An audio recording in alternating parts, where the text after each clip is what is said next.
Hello everyone, welcome to the fourth lesson of the portrait painting course. This one is going to be regarding the blocking in of light, and I think this one is going to be a bit longer than the previous one, and it's going to be a bit heavier in terms of the amount of material and the theory, and we're really going to get into some depth about specifically light direction for a start, and how light impacts the narrative, and how you can think about using lights get a different sort of effect based on the design of your character and what you want to convey narratively. But I want to start off with something very basic and talk about the very fundamental things that you ought to be paying attention to right at the get-go when you start blocking in the light. And that is, I think, most importantly, and now this is really disregarding the colors and just thinking about values. Most importantly, I think you really need to think about grouping the values. So because of that, when I demo this, I think I'm just gonna do like a mid-gray here so that the colors really don't distract, and we just talk about the value grouping. And this is something that's very obvious perhaps in some of these examples that I'll talk about in some more depth later. But the thing that I want you to pay attention to here is, obviously, in this case, the values of the shadows versus the values of the light are very different and really grouped, so that within the shadow here, there's only a very small range of value for maybe a bit lighter values for the bounce light and maybe some darker for the occlusion shadows, but they're very, very grouped. So if I go and pick here, it all moves around the same two values. And that is very clear and obvious when you use a strong, intense directional light, as is the case with these studio setups.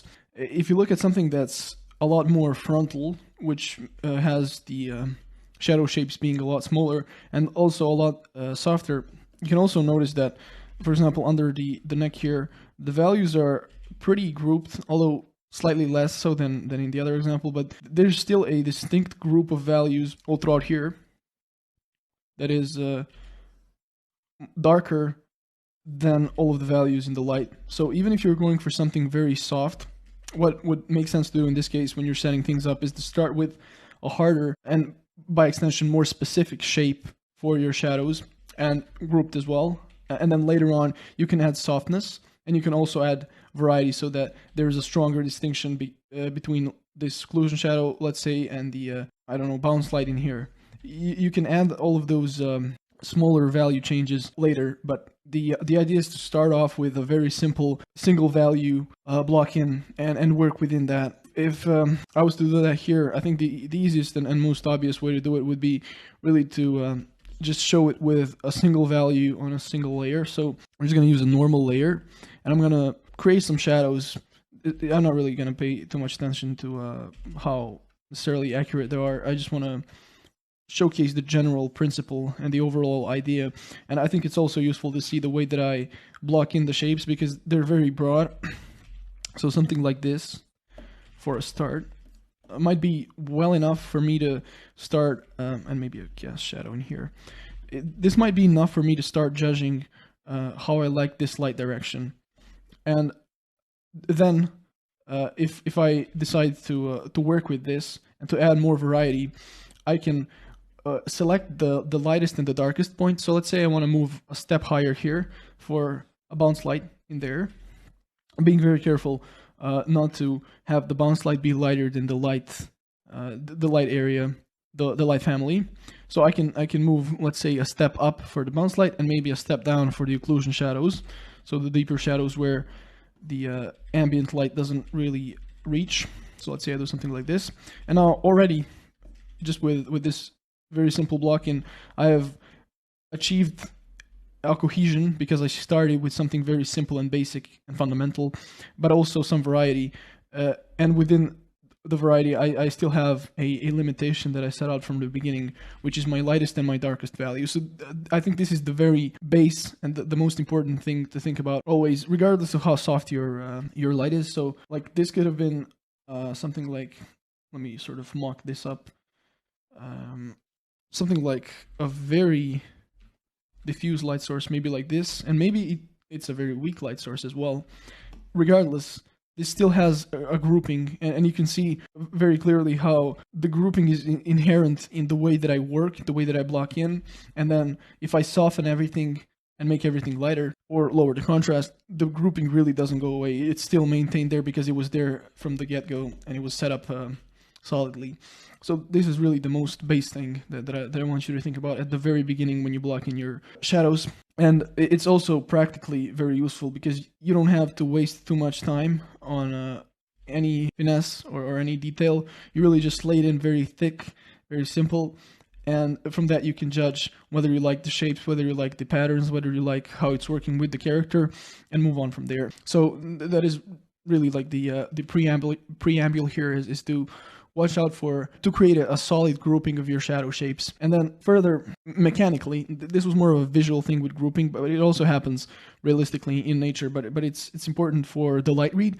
But when you talk about mechanically, what happens with the actual object when it's being lit, I think a very useful way to think about it, now apart from just like the pattern of the shadow and the light, is to really try to consider the face as something that isn't a face. Try to not recognize it necessarily as a portrait, but to think about it more so as an abstract collection of forms. And within that abstract collection of forms, the thing that concerns you the most is very simply the terminator, which is a point at which, say we have a sphere, a point at which the light can no longer touch the surfaces, or the plane where the light is tangential. So this is the light direction, it's tangential to that or parallel to that plane, and that is where the terminator occurs. And I think it's useful to think about it in this sort of profile view. This obviously is a lot simpler, but the same fundamental thinking can be really helpful when approaching some light directions that are a little bit more out there and difficult. So even if you're doing something like this, which is a very everyday, very tame light direction that creates a very recognizable light pattern, it still helps to think about things abstractly. That is on the one hand, sort of one factor of it.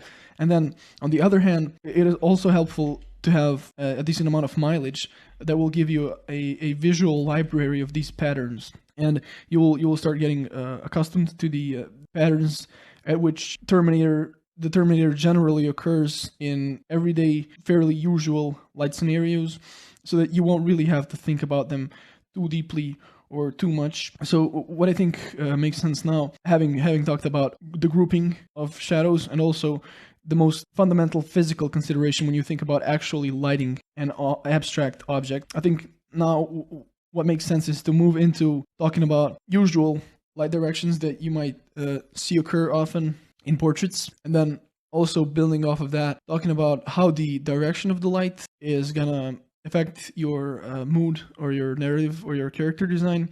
And then we'll also talk about some light properties. I have this little diagram here that showcases some light setups in a studio setting that are most often used for portrait photography.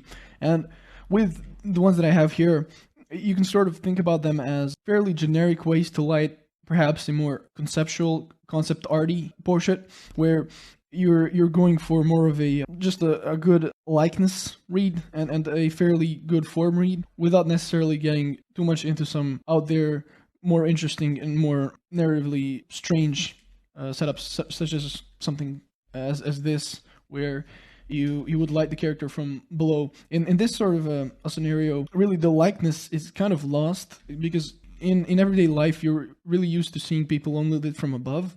And because of that, you really recognize them in that light. So when the light is placed from below, the likeness is kind of strange, and what is gained instead of it is a strong mood, a strong sort of weird or like dark, menacing mood. Going back to the basic setups we have here, one thing to consider, really perhaps the main thing to consider here, is somewhat obviously the direction of the light. So you're thinking about where the light is placed in relation to the face, the portrait. And I think it helps to start with this Rembrandt lighting, because it is the most overarching, pretty generic, and it covers most of the things that you want to have visually for a good form read and just a good composition on the face. And what happens with the Rembrandt light is that you really just have the portrait like this, and it doesn't really necessarily matter too much how the portrait is oriented, like whether it's looking straight ahead, such as in here, or more so in a 3/4 view. What matters is that the light is, you would have the face like this, and then the light coming diagonally, both from like the side and above. So it's slightly at the top, and it's also slightly to the side. And what it does, what this light setup does, is it creates a clear shadow, clear form shadow shape here, and it also creates a strong cast shadow from the nose that generally will merge and enter and group in with the form shadow here. And so what you will get in this setup is a shadow that breaks usually here around the temporal line on the forehead, and then follows the big break between the front and the side cheek plane, and then it also breaks here at the side plane of the chin, and with that the whole of the jaw is in shadow, and then you might also get some of the lip here as it rolls around, some of the upper mouth barrel area, or maybe like the whole mouth barrel area in shadow like that. And this is the general pattern. Now, of course, in here, for example, you have this sort of a triangular shape because this forehead form is a little bit more like oval in here, and so that kind of wedges in there. This is like a simplified pattern that you can follow.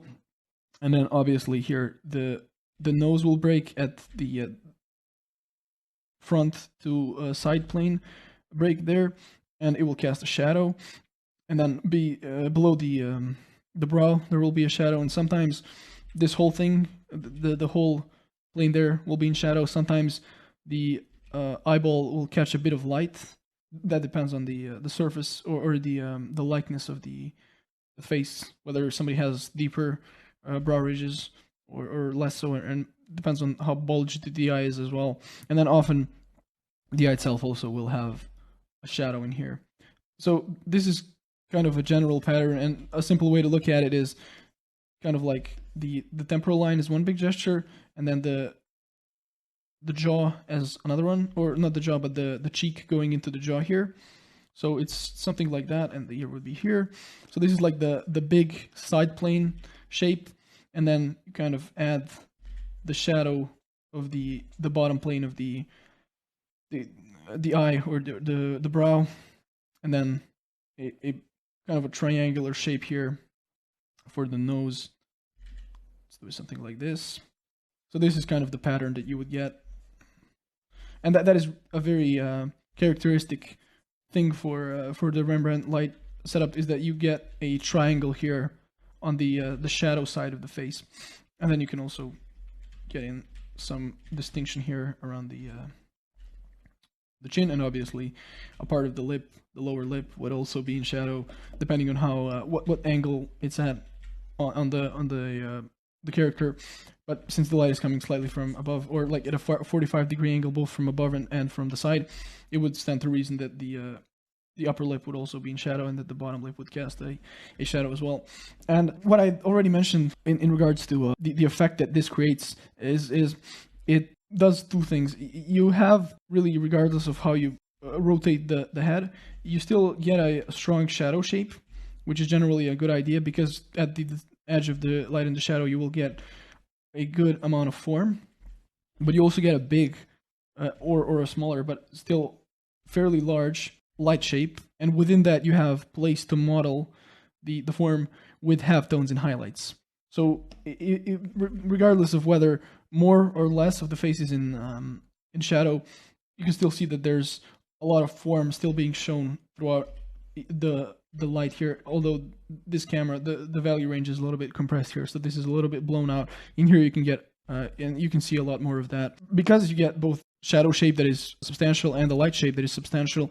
You have a huge amount of space for modeling and for rendering, and to really show the character. Distinction here in these two is really just how soft or blurry the light source is, and that is in big part because of the shape and the size of it, and I'll talk about that a little bit later. So this doesn't really concern us too much.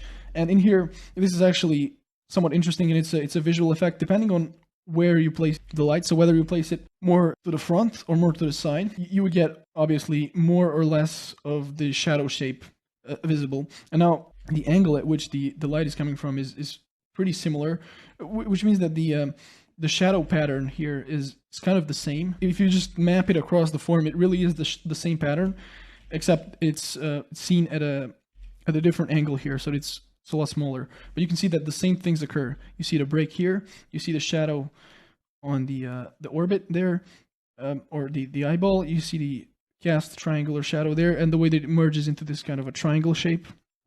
In there, you also see this temporal shadow here, or the break of the temporal line creates between the front and the side of the forehead, and you get a shadow there, and then in this case another quite a large shadow in here. So you get all of the same things happening, just seen at a different angle, which kind of simplifies the issue, because if you get accustomed with the way that the light falls, or in this case the shadows fall, the way that I've been talking about it, but you can think about it both in terms of the light and the shadow. But if you get accustomed to that, then it's really not an issue of rotating the head. You would have to rotate the light along with it so that it comes at the same angle relative to the head surface.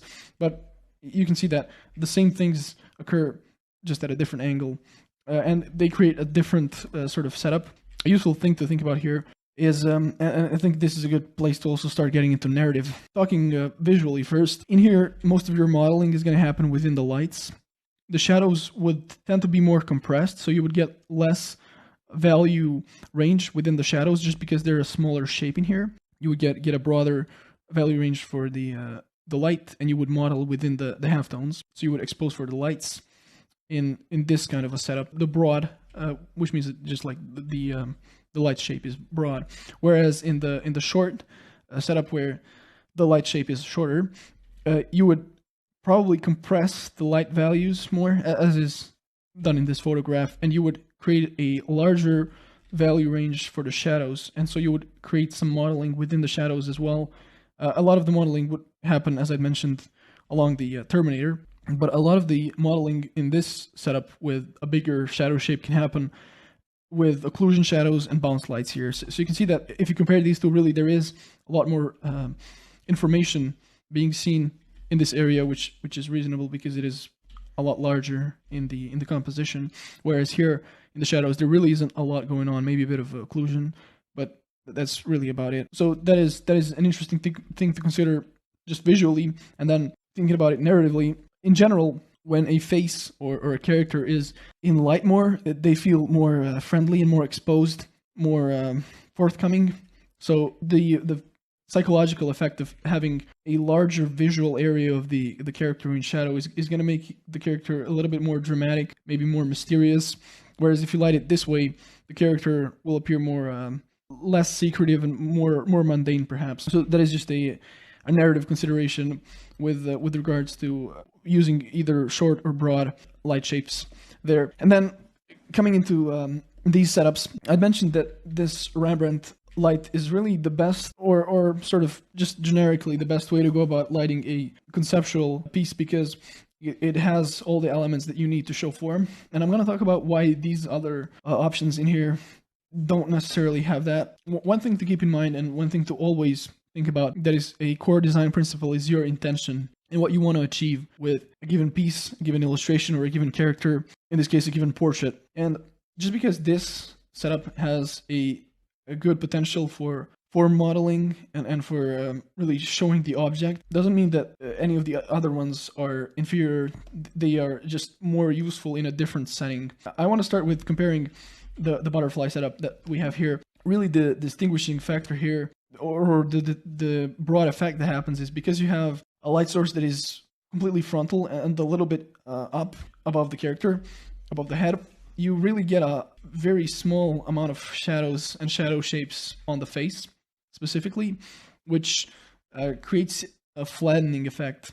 The light illusion, or the illusion of depth on the face, is a little bit weaker in comparison to this Rembrandt, and you can sort of see that just comparing it for yourself, because there's no strong terminators to show the way that the form turns. A lot of the form, almost all of it, is in light. It has a it looks more flat, but it also is sort of, as I mentioned here, even more revealing than a broad Rembrandt setup. So you might want to use this perhaps for a character that is meant to be more beautiful or more youthful, because with most of the face in light, a lot of the form is smoothened out in a sense, so that you wouldn't really see, like, if the cheeks are deeper perhaps, which might indicate like older age, you wouldn't really see that so too strongly, or really you wouldn't, because the form is not as exaggerated, that will tend to make the face look younger, and it will also look very clear and very obvious, like you just see the face clearly. And it also is a little bit more of a symbolic view, because and again, you can rotate this, you can have the head at this angle. Let's give it so maybe it would be like this, and then since it's coming from the front, you would get the same pattern as I talked about here. You would get the same pattern just in a different view, so you would still get the same shadows, they would just be foreshortened and placed at different positions visually. But regardless of how you place the or how you rotate the head, it will look, the features will look a little bit more symbolic because they're flattened. So you don't really see the form too much, but you see like a clear graphic view of all the features, which might be an effect that you're going for. So this might be something that's useful for youthful or female characters, or just a specific style that you want to go for, a specific aesthetic perhaps that you would want to achieve within either an illustration or a concept piece. With this setup, this is kind of like an in-between between the butterfly and the Rembrandt. You get a bit of the qualities of the Rembrandt and also a bit of the qualities of the butterfly, with the shadow of the nose not really connecting all the way with the form shadows on the cheek here. So it's just essentially the Rembrandt at a bit of a weaker angle, so it's a little bit lower, the light source, and a little bit more frontal. And this is like a good in between if you want to get an effect that's sort of an amalgamation of these two. And then with a split light, you place the light source essentially at a profile, so right at the side of the head, and with that you light one side of the face completely and the other one is entirely in shadow.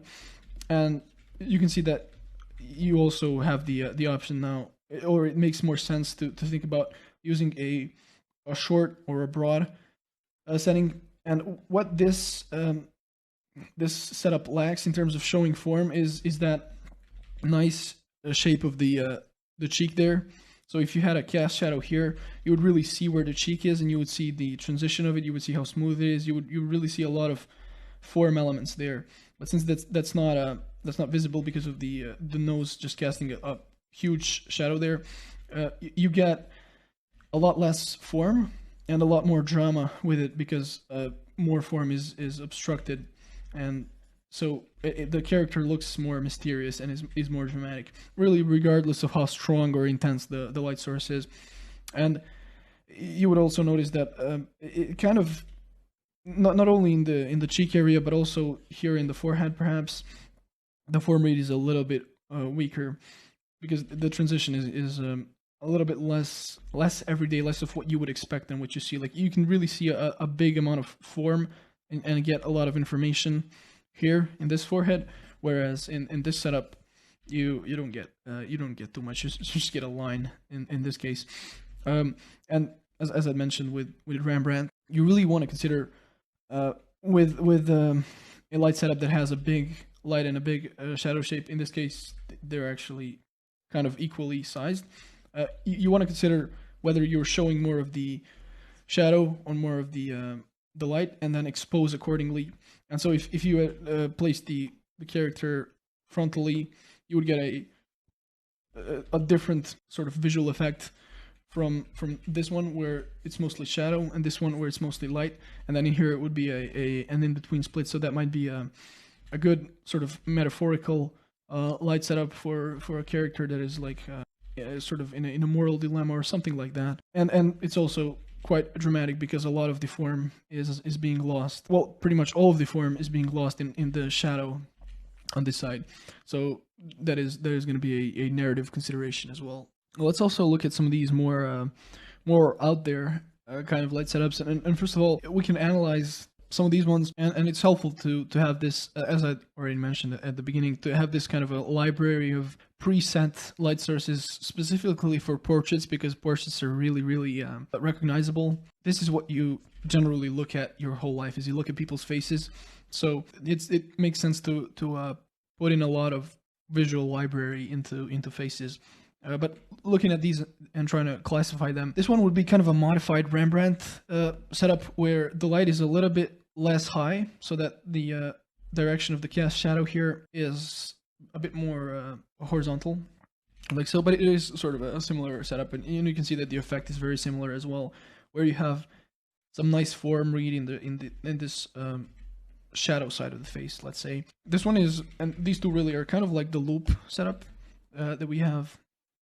Well, not the loop, but the butterfly setup in here, and it's called butterfly, as far as I understand, because of the shape that the nose shadow creates. It's sort of like the butterfly setup, except this one is really fully frontal, and you can see that what I described with the light source being so frontal, the effect that's created with that is really just emphasized further with the light actually being just straight up in the front of the face, with really almost no shadow shapes to speak of in here, and that is partially because of the likeness of the face. It's quite round, but regardless, there isn't any strong depth or form to this face, and that is an effect that you might actually be looking for. And in here, the light source is sort of like the butterfly, but a little bit higher, which creates deeper shadows underneath the brow ridge there, and also a larger shadow on the nose and at the bottom lip, or at the upper lip, and at the bottom of the mouth here, and also a deeper, or like an even larger shadow on the neck, because in this case you do get a very large shadow on the neck because the light is slightly from above, and also because of the likeness. This is a pretty thin neck, and the chin is quite in front of it, but regardless, you do get a pretty big shadow of the neck there, and in here you just get it even larger. And so really this was just to say that it's useful and helpful to have these presets in mind, and to think about them as a reference point and as a context for some other setups.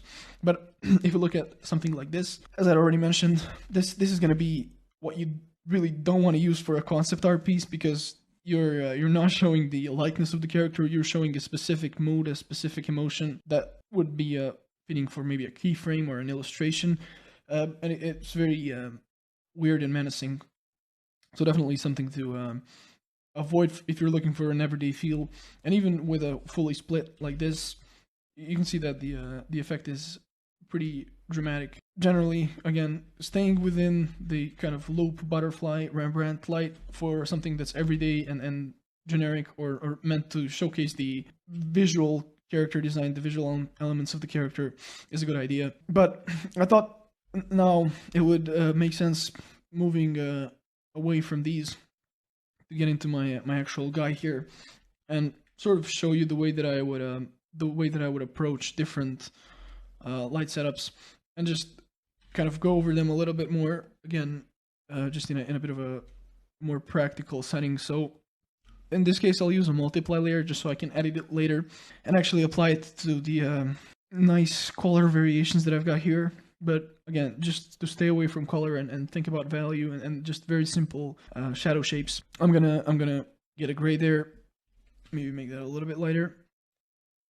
and then get into it with some shadows. So firstly, I think I just want to start with something very basic. So maybe I can go for a butterfly setup, and as I'd mentioned at the very beginning, I really want to, apart from already being fairly familiar with the patterns that a light direction will create generally, with still being familiar with that, I also want to think about my character as an abstract form, because the character has a specific likeness that that will modify the light pattern, so that I don't want to rely on the light pattern necessarily too much. So if the eyes are like deeply set, then there wouldn't be any light on the upper lid, perhaps.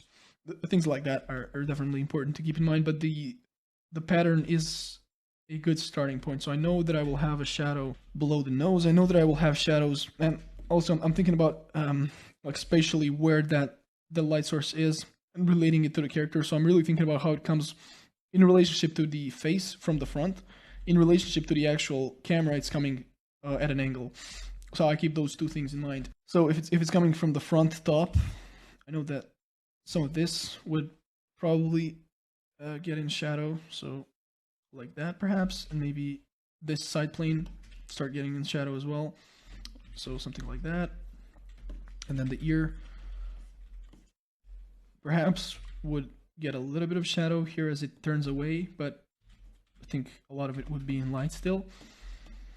So perhaps something like this, and maybe the chin might get a bit of shadow there, a bit of a shadow shape, and then I can get a cast shadow on the neck there. And I'm using the lasso tool and the bucket just because it's more simple. It's just very simple and easy, and it stops me from getting too much into smaller shapes.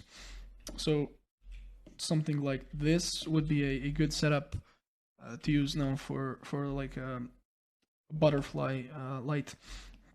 And of course maybe the mouth could use a bit of work there,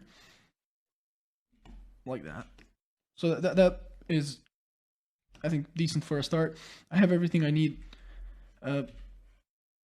from the big shapes. I can also maybe cast some shadows here of the objects that are not actually the portrait, and I want to keep in mind the abstract, or like the spatial position of the light source, and be coherent with everything else as I am trying to be with the face itself.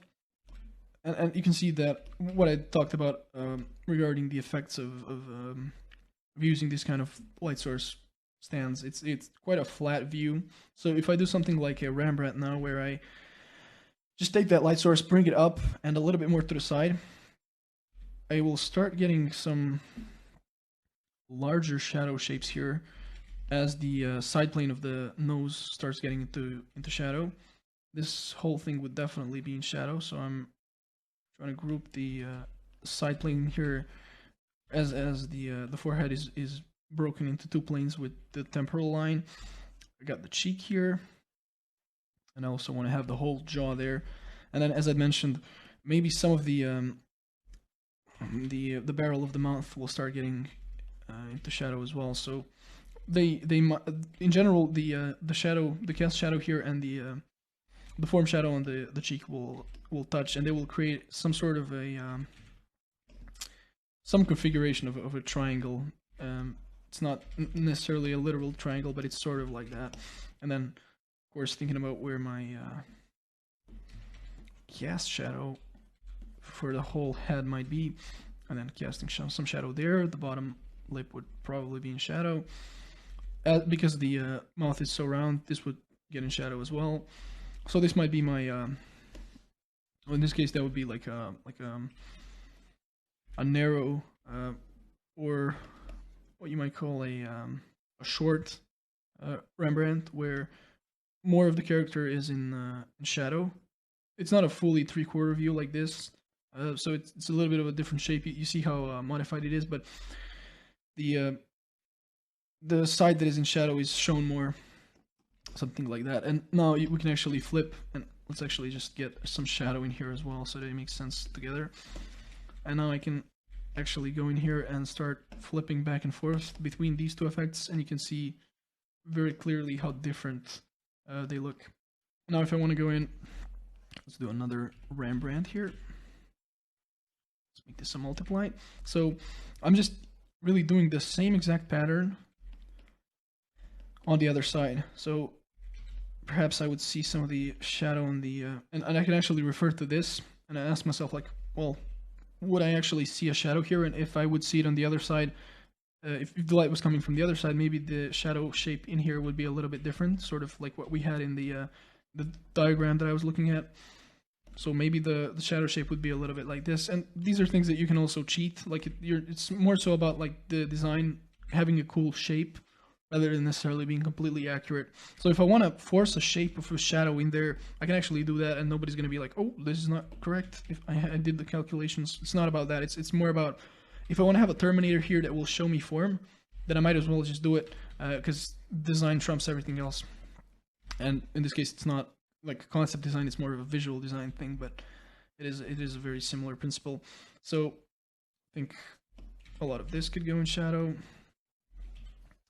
Cast shadow from the neck there, and now the again, the pattern is the same, but the way it looks is quite different, and we can flip between the broad and the short. You can see the difference, and you can also see that I forgot to add a shadow here, but what I was going to say is I haven't really added any halftones. I'm really concerning myself just with the big families of light and shadow, and then this is like a segmented process where I will add the shadow first, and then I will start getting into the halftones. So what might happen later is like, well, this side is obviously going to be darker, so this plane will start getting into shadow. I might start getting halftones in there, but that is a topic that I will discuss in a lot more depth in the next lesson. So I just want to continue here with my setups here, and see. I'll do like a loop light in here real quick, and this might be getting a little bit redundant, but it's just good to show. Do a multiply layer. So this will start getting in shadow. It's useful to compare now, since we have the two configurations already, the Rembrandt and the butterfly. You can sort of compare. Like in here, it's the nose is fully in shadow. In here, it's really the side plane of the nose really isn't in shadow. So with this, it's gonna start getting in shadow. It's probably gonna be a deep halftone there. This would be a pretty similar shape of the cheek there and the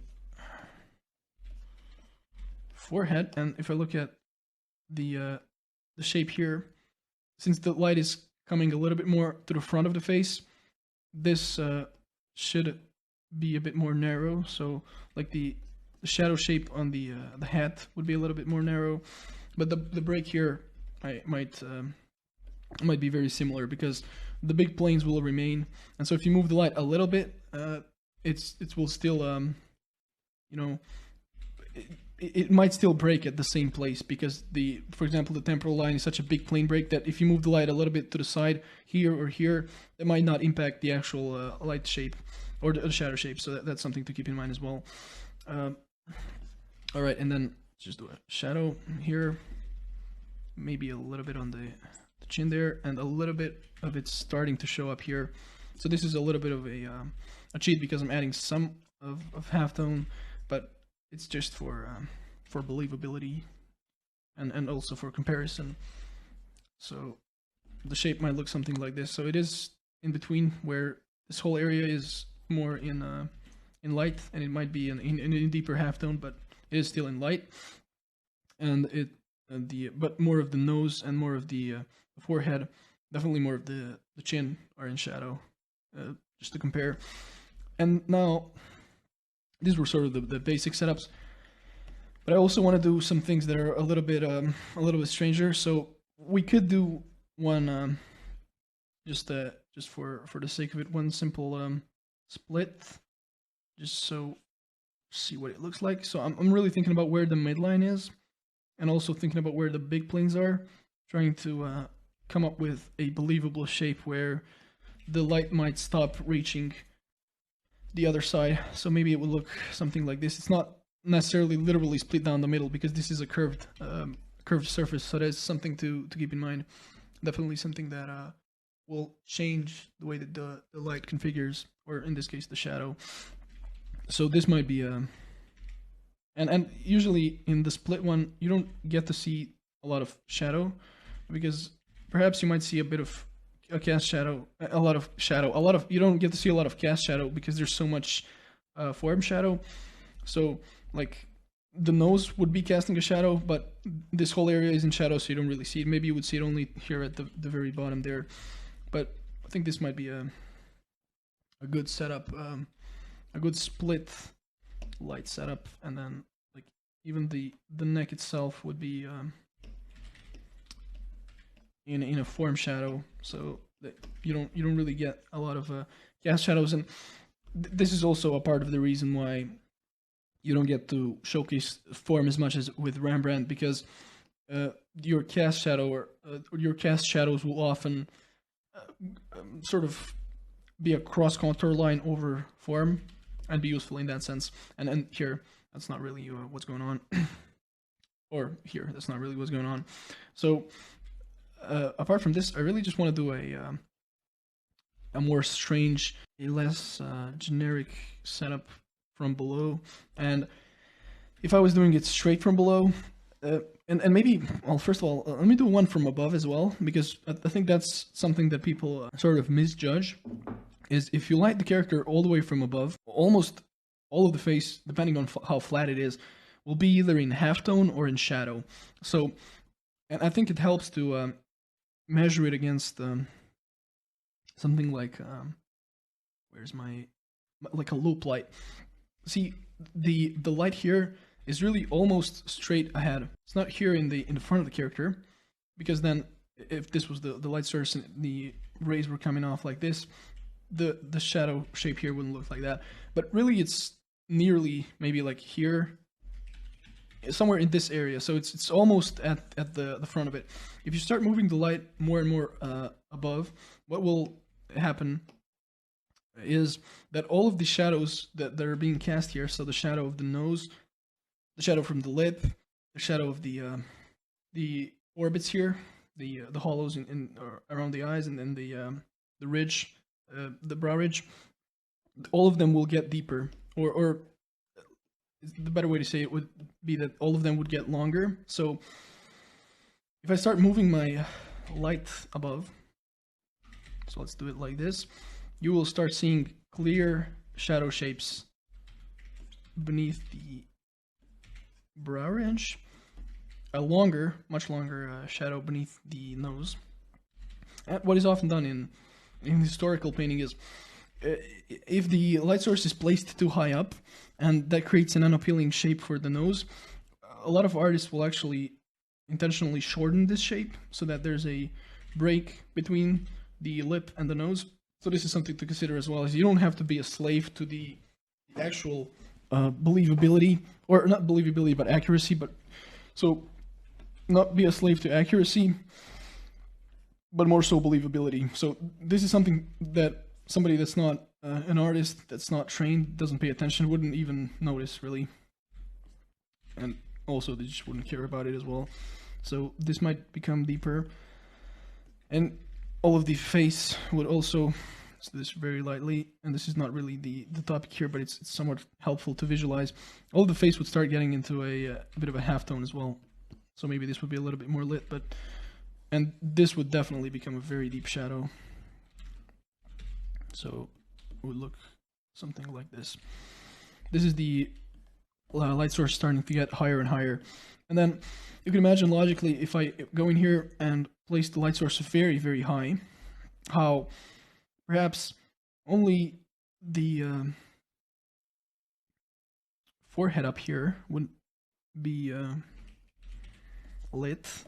Maybe some of the, and now you can also start thinking a little bit about smaller forms, or more about forms that will extrude. So like the brow ridge is a good example that will extrude from the forehead. So the forehead might actually be in a very deep halftone, or really in shadow, and then the brow ridge might extrude a little bit. The brow ridge could also cast a shadow here on the nose, depending on how deep the form here is, and then the nose would just cast a huge shadow. It might be very long, and then all of this would be in a deeper halftone as well, so that the setup might look, and the brow ridge, this form would cast deeper shadows as well. And then you might also start getting a deeper shadow beneath the cheeks, so that really the point that I'm trying to make is a lot more of the face will become will get in shadow. And if you place, this is kind of like the light being all the way at the top, so coming straight from the top. You're just thinking about what comes out of what is not what plane is not vertical, what is facing up, and then you light it accordingly. So most of the face would be either in a deep halftone or in a cast shadow or in a form shadow, as the jaw here.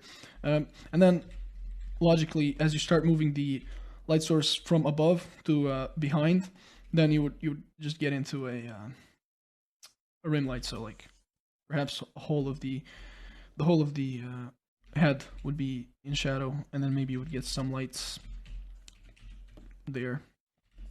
I think that this is just useful and interesting to sort of illustrate it and look at.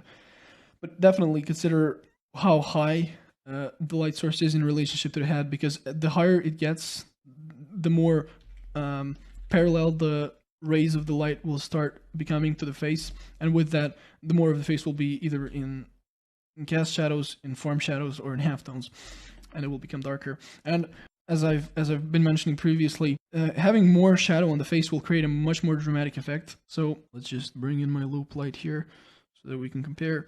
If you compare the top light here to the sort of 45-degree light to the loop light, there's a huge difference in how dramatic the character looks, and also a huge difference in readability of the features. This becomes a lot more about the pattern of the light over the actual like clarity of the features themselves. And if I go in here and actually turn on the some of the local colors of the features, which might make it easier to read, you can also see that, you know, this is somewhat in the middle between like being about the likeness of the character and the design of the character, and then it goes into light, and then it becomes really about really about light. So definitely an interesting thing to consider. And now finally, let's just do a weird, kooky light from below. So let me just pick a color from here.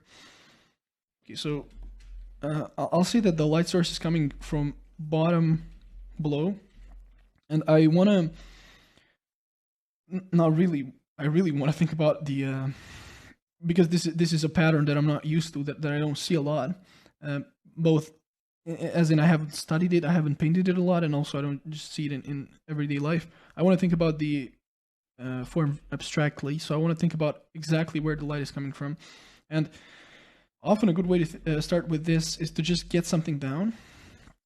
So perhaps I have some amount of experience with this, so that I might know, you know, a little bit better how to approach this and how to light this than somebody who's more of a beginner. But which means that I might get the initial attempt more correct. But it really does help to just start off with something. I'm still thinking about the concept that I described, the abstract concept, but I'm also just trying to lay in something for a start and then work from there. And I think this is pretty good. I might like edit something, so perhaps I would get a shadow in here, like a deeper furrow. Maybe this would cast a shadow, the mustache area. Maybe I can get some light here at the bottom plane of the nose. Maybe the nose itself would be a bit more in shadow, and I can also start getting some deeper shadows in there. But I started with something. I had a general idea of the pattern that might happen, but I also thought about the face abstractly, and I got something like this, which I think works pretty well. And that's really everything that I would want to demo here regarding the direction of the light. And now I want to start focusing on the characteristics of the light apart from the direction, which is just quite simply where the light is in relationship to the object. I also want to talk about the intensity of the light, the temperature, and the hardness. All right, so to jump right into light intensity, I have two examples that I painted that I think are pretty good at showcasing how you can think about controlling value. So I have them in color here. It's not really that important. Really, the thing to pay attention to is the value grouping specifically, and the value range. So if you look at the light here, in this example, it is very close in value to the shadow, whereas in here the lightest light is much more contrasty in relationship to the shadow. And now there are specific sort of physical explanations as to why this might happen. Maybe there's a strong secondary light source here, but at the end of the day, design trumps everything, and so doesn't really matter. Like, if you want to have this effect, which I did because this is supposed to be an angel, this is Beatrice from Dante's Inferno. I want to have this kind of a heavenly, supernatural, divine effect. It makes sense for me to group the values in this way and have the shadows a lot more lighter, and in a sense to lower the drama with that. Whereas with this portrait, the intention was much different, and I made it a lot more contrasty. So the point here is, in terms of the physical attributes, intensity is something to keep in mind, but think about it. It would make sense perhaps to think about it more so in terms of what you want to achieve with your design, with your image. If I want to achieve a more like sort of low-key effect, a more peaceful effect, angelic, I will group the values as I please here. If I want to achieve something a lot more dramatic, I will make them more contrasty. So a general rule of thumb to keep in mind is the more contrast you have, the more dramatic the image will be. So if I do something like this with the contrast and increase it a lot, and even disregarding the saturation, like you see the difference that happens. So I can desaturate this image all I like. It is still more contrasty and more dramatic than it was previously. This is something that is, apart from the direction, another element that you can use for your narrative. So if I go in here and I make this this light source, the shadows in here, if I group them very light like this, that has a very different effect and very similar to what I had here originally in this portrait, where I had a strong drama and a strong sort of intense effect with the light direction, but now with a low contrast between light and shadow, I really lowered that.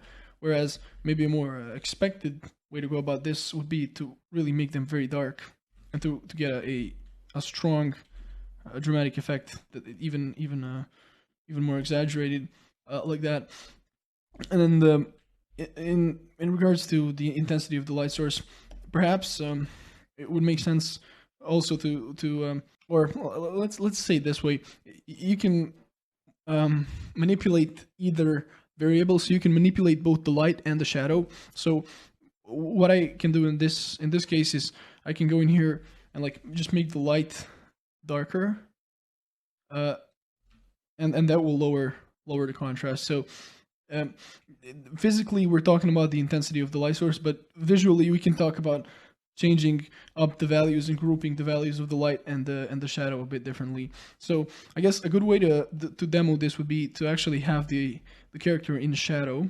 So this is another way to think, and another way to work is to start with a shadow. So let's say this whole thing is now shadow, and then to add a light. In this case, I'm going to use a screen layer, and I'm just going to, I don't know, do a rim light perhaps, or not a rim light, but kind of a side light here. So it's slightly from the back, maybe like that. Doesn't really necessarily matter right now exactly what it looks like. Maybe something like this. So now I've added the light, and it is within my power to change the intensity of it. And with that change, I'm going to affect the narrative, the way that this image feels on a story level and on a character design level, because this guy is going to feel a lot more intense if I blow out this light. He's just going to feel a lot more contrasty, and the effect is going to be a lot different. So this is intensity, and now I want to go into hardness, and this is something that I touched on a little bit with the previous at the beginning of the lesson, but let's get into it right now here. Maybe a little bit more depth, but really the effect that you're going to achieve with a different softness of the light source, or just softening up a directional light source, is to make everything less dramatic, because there's more of a transition and that lowers the contrast.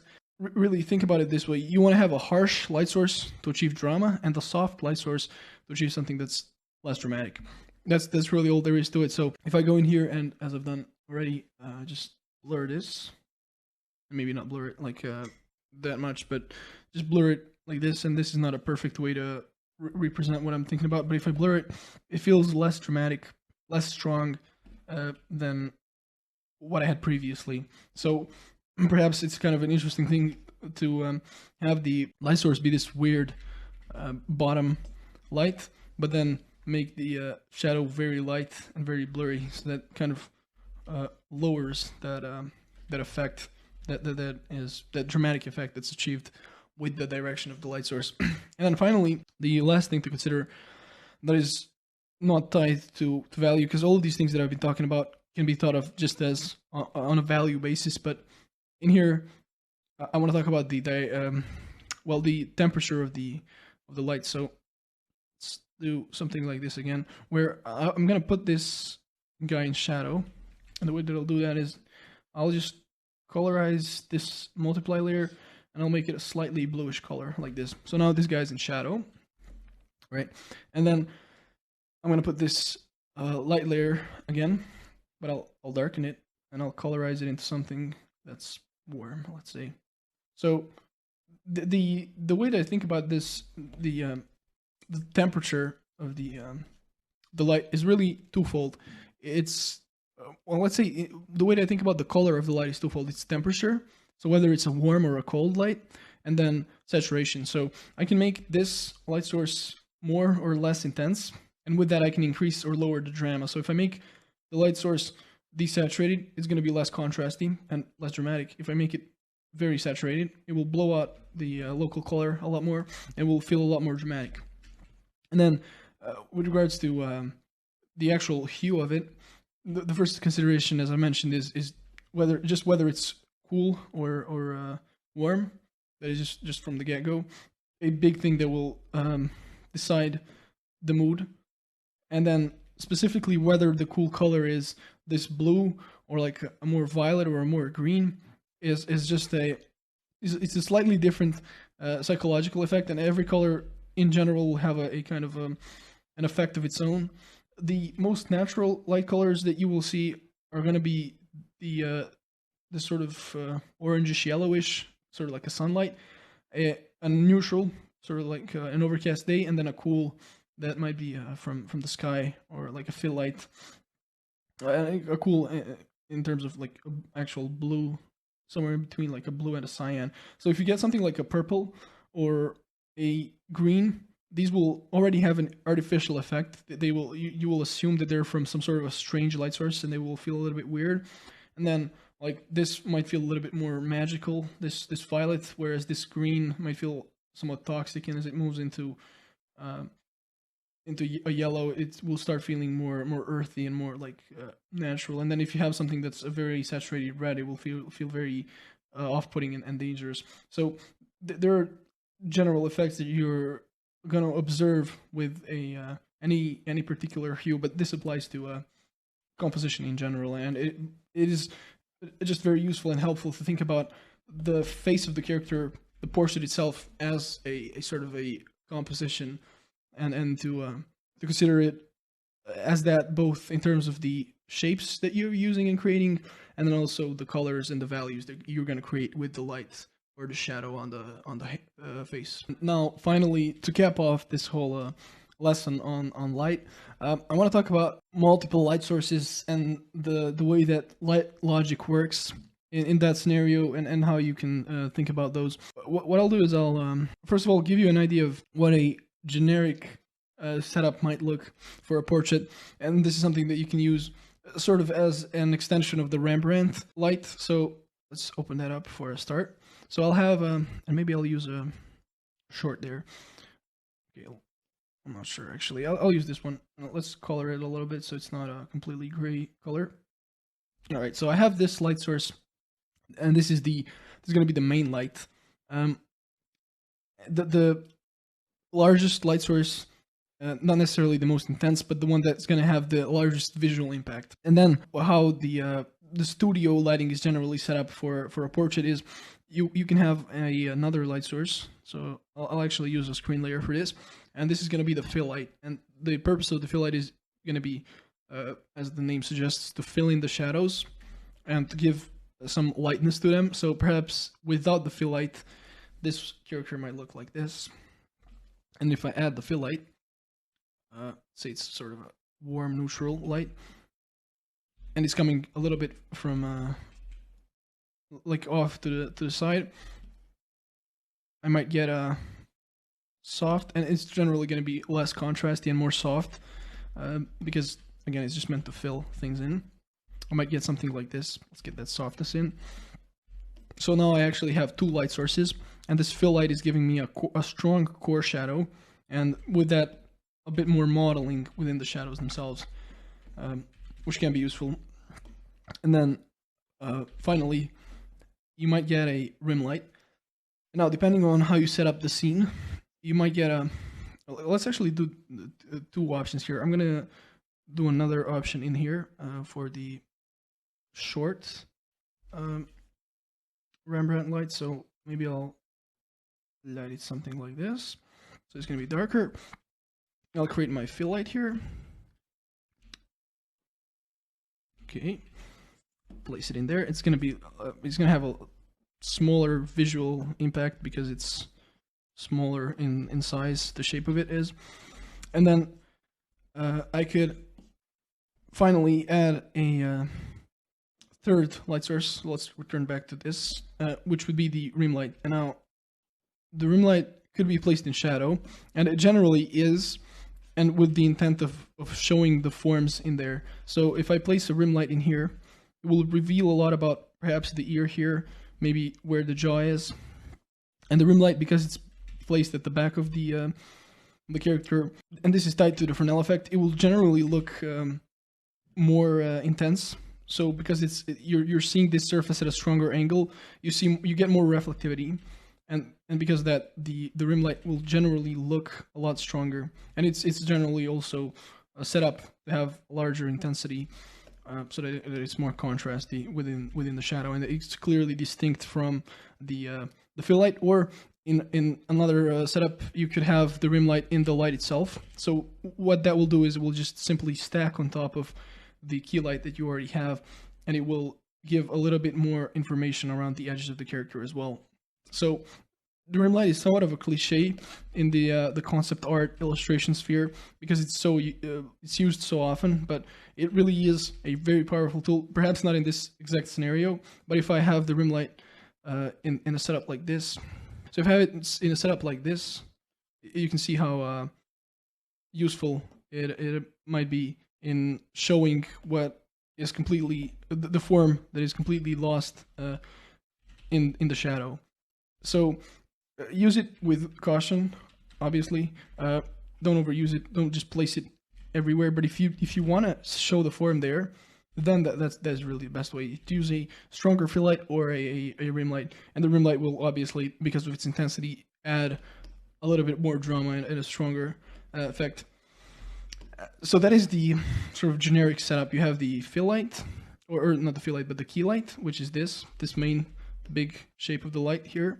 You have the fill light, which fills in the shadows, and it's a bit more clear here. So this is the main light, the fill light, and then the rim light as a final pop tool. So it's also used, well, as I mentioned, it's used to show the form, but it is also used sort of as a clutch. So if I have my values out of whack, and this is not what I wanted, but now all of a sudden the silhouette doesn't really read, and that's an issue for me, then I can just add a rim light, and that kind of solves the issue. But it's better to plan the values more appropriately from the very get-go. But it is a compositional tool in that sense as well. But I want to talk about the way lights stack, and this is a bit more of a fundamental thing, but I want to mention it as well. And I've talked a little bit about it in here, but if I do this setup on a sphere, just a generic sphere, so let's have it like this. This is my sphere, and I'm gonna put it in shadow. So this is the sphere in shadow now. Let's do a direct main light, It's gonna be something like this. This is just a quick demo, so it's not very accurate, or I'm not really caring about it too much. But let's say I have a main light like this, and let's say I have a fill light in the shadow, maybe like a bounce light from below. So let's say it's something warm like this in there, okay? And let's say the bounce light is actually coming all the way from the bottom. Well, the bounce light is such a weak light source that it actually wouldn't show up in the area that is covered by my main light. And that is really the point that I'm trying to get across here. The main thing is that with multiple light sources, the intensity is what this determines whether a light source will be seen or not. So since the light in here is very weak, a low intensity light source such as the bounce light in here will be visible. But since this whole area is lit by a stronger, more intense light source, the bounce light will just be drowned out. But if I have another light source that is more intense than the main one, which in this case could be the rim light, and so this is the basic setup that we have. If I have something like that, it will actually be placed over the actual main light source, and if it's coming from a direction that is appropriate, it would also go over the shadows, which is more obvious and more expected. But if I had I know this doesn't make any sense, but let's say this light is coming a little bit more from the front, and if I had another light source that's even more intense, say this is almost entirely white, then that would blow this one out as well. So it would just be placed on top of it. And this is kind of the logic that you would employ when dealing with multiple light sources, and when thinking about specifically, now in this case, the three main ones that are generally used. But I would also want to mention that a lot of very complex shapes can be achieved with multiple light sources. And if you look at a reference that has many sources of light and that creates these complex shapes, you might be overwhelmed by it. But really, it's the way to think about it is just one light source at a time. So let's say I have this one as my main light source, or I'll actually have these both at the same intensity, which is not something that's generally suggested, because you want to have some sort of a hierarchy. But just for the sake of showing here, I'll just have another light source that's coming at a slightly different angle here. It's a little bit more from above, and maybe I want to light this so that it casts a shadow, because that's a strange shape. So maybe like that. So perhaps I can get more of that shape in here. And now I have two light sources that have the same intensity, creating a very complex light pattern, which looks kind of off. But they are creating a complex light pattern within the face, and it's really the complexity is taken away if you just parse the light sources apart and just focus on one at a time and place them, maybe preferably as layers like this, because you can edit them very easily, like I've done here. Like now this actually looks a lot better. It's a bit less all over the place. But this is really the logic that you would want to use, and that is hopefully going to be useful when dealing with multiple light sources. You have the generic setup that I had described, as I've been trying to stress throughout the whole lesson and the whole course here. Even though this is a physical thing that you're lighting, it is subject to the laws of light and physics, you still want to have the design thinking underpin everything that you do. And in cases where accuracy might create bad shapes that are not in line with your design, you would want to sacrifice your accuracy for the sake of that design and for the sake of believability as well. So for the lesson 4 assignment, you're gonna select one of your flat colors that you've done in lesson 2, and you have the drawing as well, obviously, and you're gonna use that as a base to create 4 different light scenarios by pretty simply placing a multiply layer and using that to lay in some shadows. Now at this stage, it would be preferable to do something more basic in terms of the light, so like a top light, a loop, a butterfly, or a Rembrandt perhaps. So something within that range that is not really extreme, although you can do more variations and just practice, experiment more with more strange scenarios like this. But for the sake of the assignment of the next lesson, it would make sense to use something that's more standard like this, because then in the lessons that come, 6 and 7, you're going to be painting and working with more strange light. So really try to focus in on doing 4 solid ones with more basic light directions that we discussed, but then also you can do some extra work and play around with something a little bit more out there. So good luck and have fun.